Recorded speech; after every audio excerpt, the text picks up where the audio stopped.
Hello everyone and welcome to the Safety and Compliance Center. This is Bilal Khan and here I will simplify NEBOSH IGC course for you. I am very confident that by the end of this session you will have much better understanding of the topic if you will interact with the exercise given in each sessions. In this video we are going to discuss about the 5 steps of risk assessment. It's a simple practical approach to identifying and managing the workplace risk effectively.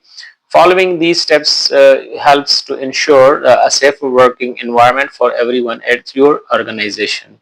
Well, here are the 5 key steps to the risk assessment process. Number one is to identify the hazards, like find what could cause a harm, who can be harmed, like identify the people or a group of workers at risk, evaluate the risk and decide on the precautions, mean determine how likely a harm is and how we can reduce it. Record the findings, mean document what you have discovered, like what hazards or risk you have identified and what the control measures you have taken. And review and update is the final stage of the risk assessment, to regularly check and revise the risk assessment as needed. Following these steps help the organization to keep the workplace safe and compliant with the legal requirements.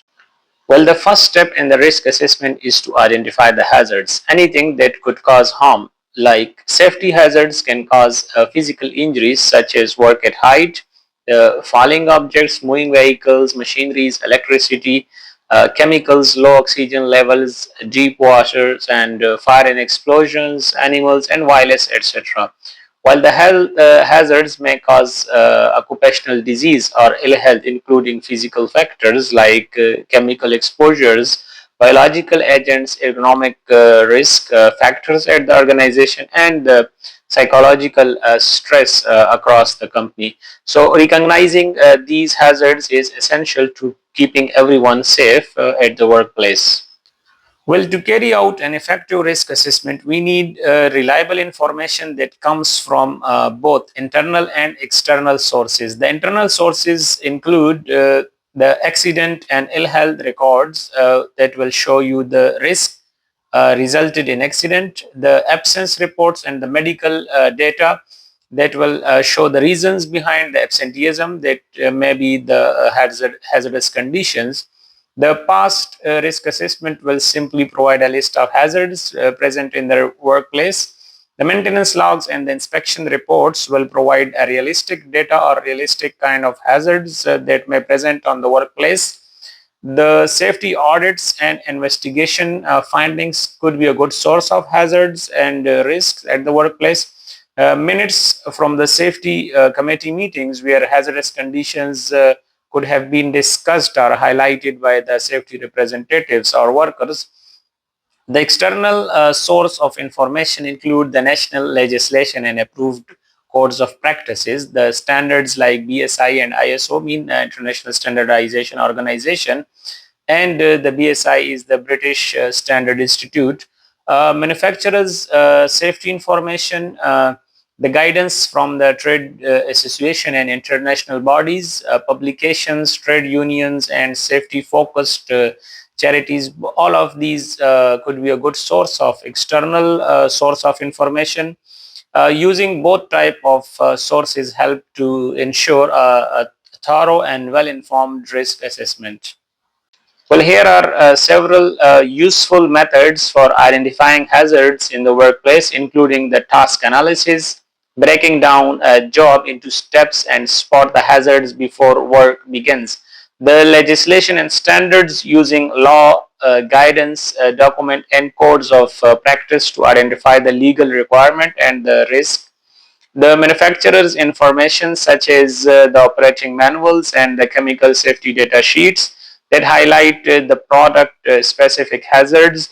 The incident data, learning from previous accidents, near misses, and cases of ill health to identify the areas of concern.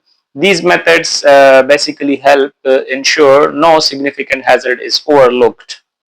Well, one structured method for the hazard identification is the task analysis, and a useful approach to this is the 3D model. 3D stand for the select the task to be analyzed, Record each step of the task in details, examine the risk involved in each step, develop a safe method to control those risks, implement the safe working method in the workplace, and monitor to ensure it's working effectively and remain suitable and sufficient. Using SREDOM helps ensure a thorough and systematic analysis of the workplace task to identify the hazards and apply the appropriate controls. Well, the second step in a risk assessment is to identify who could be harmed by the hazards you have identified. This may include the workers and machine operators, the maintenance staff, cleaners, contractors, visitors, and even members of the public, including trespassers in some cases. Understanding exactly who is at the risk helps ensure that your control measures protect everyone who could be affected.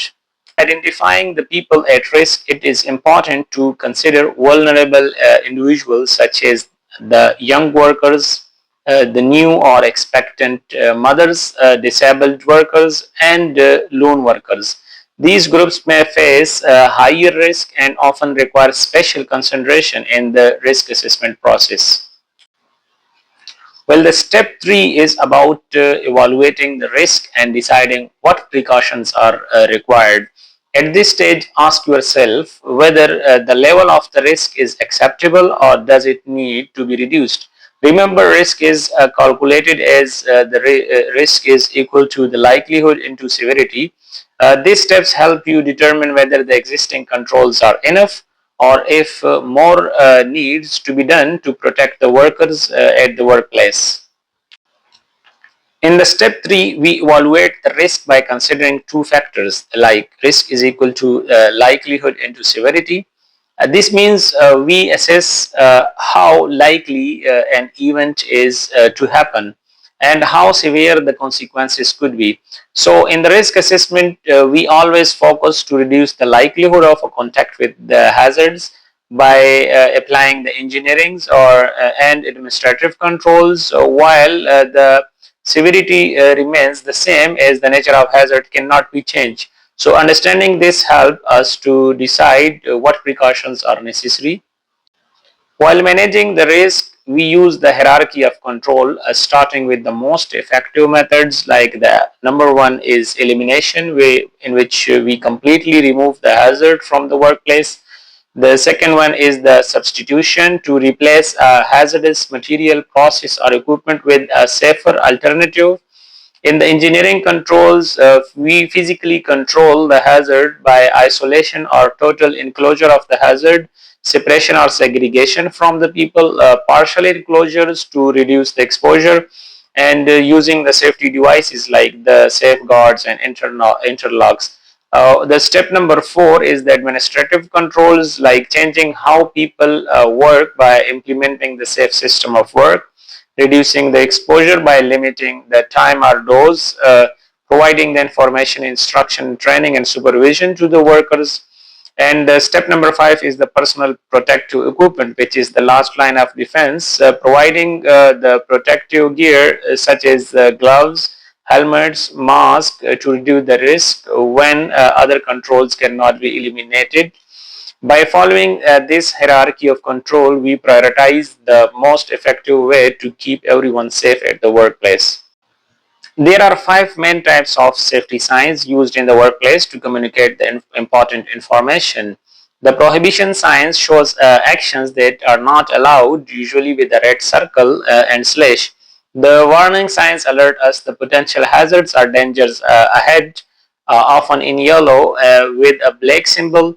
Mandatory signs indicate actions that must be followed, typically blue circle with a white symbol. The safe condition sign guide us to the safety equipment or exits, usually green with the white symbol. And the final one is the fire equipment sign, shows the location of firefighting tools like the fire extinguishers, often red with a white symbol. Well, under the Personal Protective Equipment Regulations 1992, employers must supply the suitable personal protective equipment that is appropriate for the risk involved, ergonomic and comfortable for the worker, correctly fitting for each user, does not increase the overall risk, and compliant with the relevant standards. It's also important to ensure that different personal protective equipment items are compatible, provide proper storage, and give clear information, instruction, and training on their use. Employers must enforce the PPE used and replaced or repair any damaged or lost equipment to maintain the safety of the workers. Let's have a group exercise, discuss the benefits and limitations of personal protective equipment as the method of controlling the risk. Please share your thoughts in the comment section to keep this session interactive and help everyone understand better. While using the personal protective equipment, it's have its own merits and demerits. Discussing the advantages of the personal protective equipment, it is low cost and easy to provide to the workers. It offers immediate protections once it is worn. Can be temporary measure while long-term solutions are not still developed. Maybe the only option in some high-risk task is, and it is essential for the emergency situations when other controls fails. While discussing the limitations or the disadvantages of the personal protective equipment, it only protects the person who is wearing it, meaning it doesn't provide the collective approach. If it is worn in incorrect manner, it may not protect the worker, and it can be uncomfortable and may interfere with the job. Some personal protective equipment may can block the vision, hearing, or communication, and it may not be compatible with other required personal protective equipment. And it let face it, many people don't like to wearing it. Most critically, if personal protective equipment fails, it fails to danger and exposing the workers to the full risk. Using a risk matrix can help provide clarity in assessing and managing the risk by enabling the organizations to set internal risk levels that trigger specific actions within a defined time scale. However, it is important to note that the legal requirement always override the outcomes of a risk assessment, regardless of whether a risk is assessed low or if the law mandates a particular action. It must be carried out. This principle also applies to semi-legal codes of practice, which, while not a law, are often treated as enforceable standard.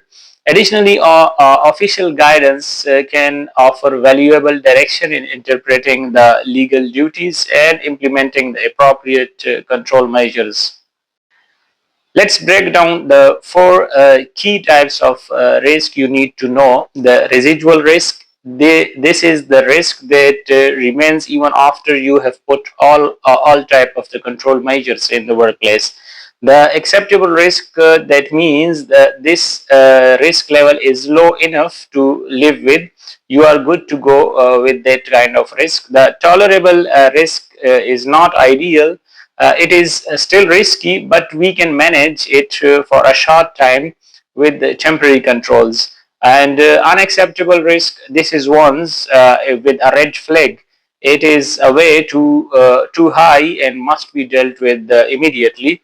A simple right, stay safe, and assess smart.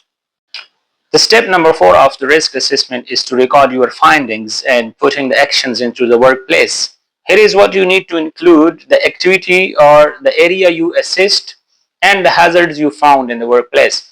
Who is at risk mean you need to think about the visitors, the contractors, the workers, and the public in case they are going to be affected by the risk inherent in the workplace. The risk level and how good your current controls are, and what extra precautions are required to control further. The date and the time, the name of the person who conducted the risk assessment, and finally set out the review date. These are so simple steps, but it makes a big difference in the workplace safety. Well, a review should be conducted in the event of significant changes in the process, substance, equipment, workplace environment, or the personnel. It should be carried out if the current measures are no more longer valid due to the incidents such as accident, near misses, ill health cases, or changes to the legal requirement.